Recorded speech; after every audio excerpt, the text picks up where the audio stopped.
Hello students, स्वागत है आपका मेरे यूट्यूब चैनल पर। मैं हूं बिरजुगवाला और आज की वीडियो में आप लोगों को मैं कक्षा 8 गणित से संबंधित और प्रश्नावली 1.1 से संबंधित एक बहुत ही इम्पोर्टेंट नियम आप लोगों को बताने वाला हूं, जो आप लोगों की पूरी प्रश्नावली में काम आएगा। तो क्या है नियम और किस तरीके से इस नियम को अप्लाई किया जाता है, इसको अगर ये जानना चाहते हैं आप लोग तो वीडियो को पूरा देखिए, अंत तक देखिए, तो आप लोगों के पूरा नियम समझ में आ जाएगा। तो शुरू करते हैं आज का वीडियो और देखते हैं कि क्या नियम है। तो देखो, सबसे पहले मैं आप लोगों के सामने कुछ गणितीय संक्रिया लिख रहा हूँ। यहाँ पर मैं a प्लस बी, ठीक है, और b प्लस ए। तो यहाँ पर अगर हम देखें तो आप लोगों को क्या दिख रहा है, a प्लस बी, और यहाँ दिख रहा है b प्लस ए। तो यहाँ पर अगर आप लोग देखें तो a और b का स्थान जहाँ पर फर्स्ट और यहाँ पर सेकंड है, तो इधर आके हो गया सेकंड और थर्ड, ठीक है, तो सेकंड और फर्स्ट हो गया।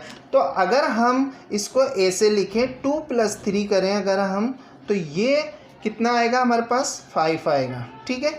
और अगर हम 3 + 2 कर दें, देखो हमने क्या करा है, यहाँ पर 2 में 3 जोड़ा है और यहाँ पर 3 में 2 जोड़ रहे, तो ये हमारे सामने क्या हो गया, दोनों ही कंडीशन में आंसर जो आया है 5 ही आया है।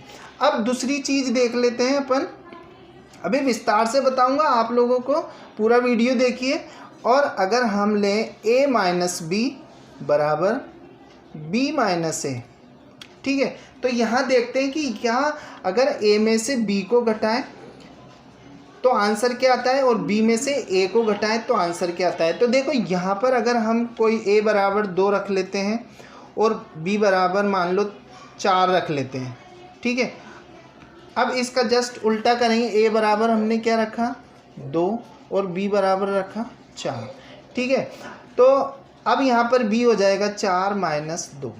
अब जब हम a - b करेंगे तो हमारे सामने आंसर कितना आएगा, -2, और इधर कितना आएगा, 4 में से 2 गए तो 2 आएगा। तो यहाँ पर प्लस का बच रहा है, यहाँ पर माइनस का बच रहा है, तो ये बराबर नहीं है, ठीक है। यहाँ पर तो बराबर हो गए और यहाँ पर बराबर नहीं है, ठीक है।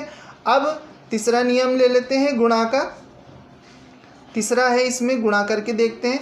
a को अगर हम b से मल्टीप्लाई करें तो क्या a को हम b से मल्टीप्लाई करें या b को हम a से मल्टीप्लाई करें तो हमारे सामने क्या आता है, देखो अगर हम 2 को 3 से मल्टीप्लाई करते हैं, a बराबर यहाँ पर 2 लिया है और b बराबर यहाँ पर 3 लिया है, तो जब हम a को 3 से मल्टीप्लाई करते हैं तो कितना आएगा 6, और यहाँ पर 3 को अगर हम 2 से मल्टीप्लाई करें तो क्या आएगा 6 आएगा। यानी कि दोनों ही कंडीशन में अगर हम a और b का अगर स्थान चेंज कर दें तो रिजल्ट सेम ही आ रहा है। स्थान चेंज करने से इनके मान पर कोई फ़र्क नहीं पड़ रहा, जो आंसर आ रहा है उस पर कोई फ़र्क नहीं पड़ रहा।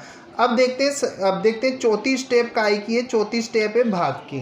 तो अगर हम a भाग b करें, ठीक है, और देखते हैं कि क्या b भाग a करने पर भी सेम आंसर आता है। यहाँ पर हम ले लेते हैं a बराबर, तो ले लेते हैं 4 और b बराबर ले लेते हैं 2। बहुत आसान तरीके से समझा रहा हूँ, कक्षा 8 में आप लोगों के बहुत काम आएगा। तो a/b करा हमने, तो यानी कि 4/2, तो आंसर कितना आएगा, आंसर आएगा इसका 2। अब देख लेते हैं क्या b/a करने पर भी आंसर ये आ रहा है क्या, तो 2/b, 2/4, ठीक है, 2/4 करा हमने, तो 2 ही कम 2, 2 दूनी 4, यानी कि आंसर कितना आया 1/2, जो कि ये बराबर नहीं है। अब यहाँ पर आप लोगों को ये चीज़ देखनी पड़ेगी कि मैंने इसमें आखिर ऐसा क्या करा। मैंने इसमें केवल और केवल क्या करा है, स्थानों को परिवर्तित किया है। यानी a जब हमारे पास बाएं साइड में a + b है, तो दाएं तरफ मैंने क्या करा है, b + a करा है, ठीक है। बाएं तरफ a + b, तो दाएं तरफ b + a करा है, ठीक है। ये जोड़ के लिए हो गया। अब यहाँ पर दूसरे में a - b है, तो यहाँ पर क्या करा है, b - a है।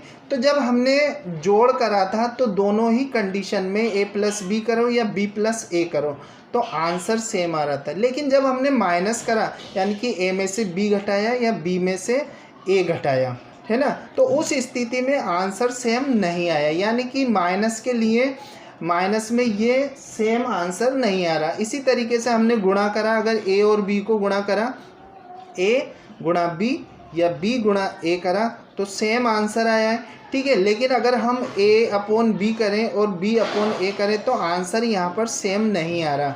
तो देखो यहाँ पर जो नियम आया है वो आया है आपके क्रम विनिमयता का नियम, क्रम विनिमयता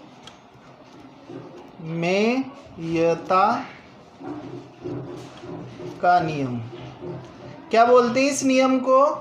यही चीज़ इम्पोर्टेंट थी, यही नियम है आपका क्रम विनिमयता का नियम। यानी कि जो कुछ काम हमने करा वो क्या करा है, क्रम को बदल बदल के जोड़ के लिए, बाकी के लिए, गुणा के लिए और भाग के लिए देखा है कि किन स्थिति में हम दो संख्याओं का अगर स्थान बदल दें तो भाग के लिए क्या रिजल्ट प्राप्त होता है, गुणा के लिए क्या आता है, माइनस के लिए क्या आता है और जोड़ के लिए क्या आता है। तो यहाँ पर आप लोग देख रहे होंगे कि जो बाकी है और भाग है उनके लिए मान समान नहीं आ रहे, ठीक है। यहाँ पर देख सकते हो आप लोग मान समान नहीं आ रहे, ये कट का निशान लगा दिया मैंने, तो मान समान नहीं आ रहे। अब इस तरीके से और प्लस और गुणा के लिए मान समान आ रहे, तो इस तरीके से हम जो हमारी प्रश्नावली 1.1 उसमें हम पूर्ण संख्या के लिए पूर्ण संख्या के लिए, दूसरा पूर्णांक और तीसरा परिमेय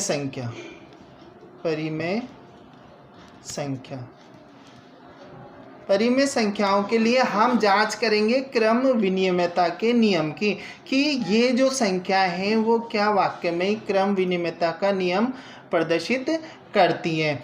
तो आप लोगों के अच्छे से समझ में आ गया होगा कि ये नियम क्या होता है, क्रम विनिमयता क्या होती है। यानी क्रम को बदलकर हमें देखना है कि क्रम बदलने पर आंसर सेम आते हैं या नहीं, यही नियम क्रम विनिमय कहलाते हैं। ये चारों संक्रियाओं के लिए लागू होता है, जोड़ के लिए, बाकी के लिए, गुणा के लिए और भाग के लिए। तो आशा है आप लोगों को ये नियम समझ में आ गया होगा और आप आसानी से पूर्ण संख्या, पूर्णांक और परिमेय संख्याओं पर इस नियम को अप्लाई कर सकते हैं। अगर आए तो कोशिश कर सकते हैं और इसकी सत्यता की जांच कर सकते हैं कि कौन सी पूर्ण संख्याओं के लिए किन किन में क्रमविनिमयता का नियम लागू होता है और किन में नहीं।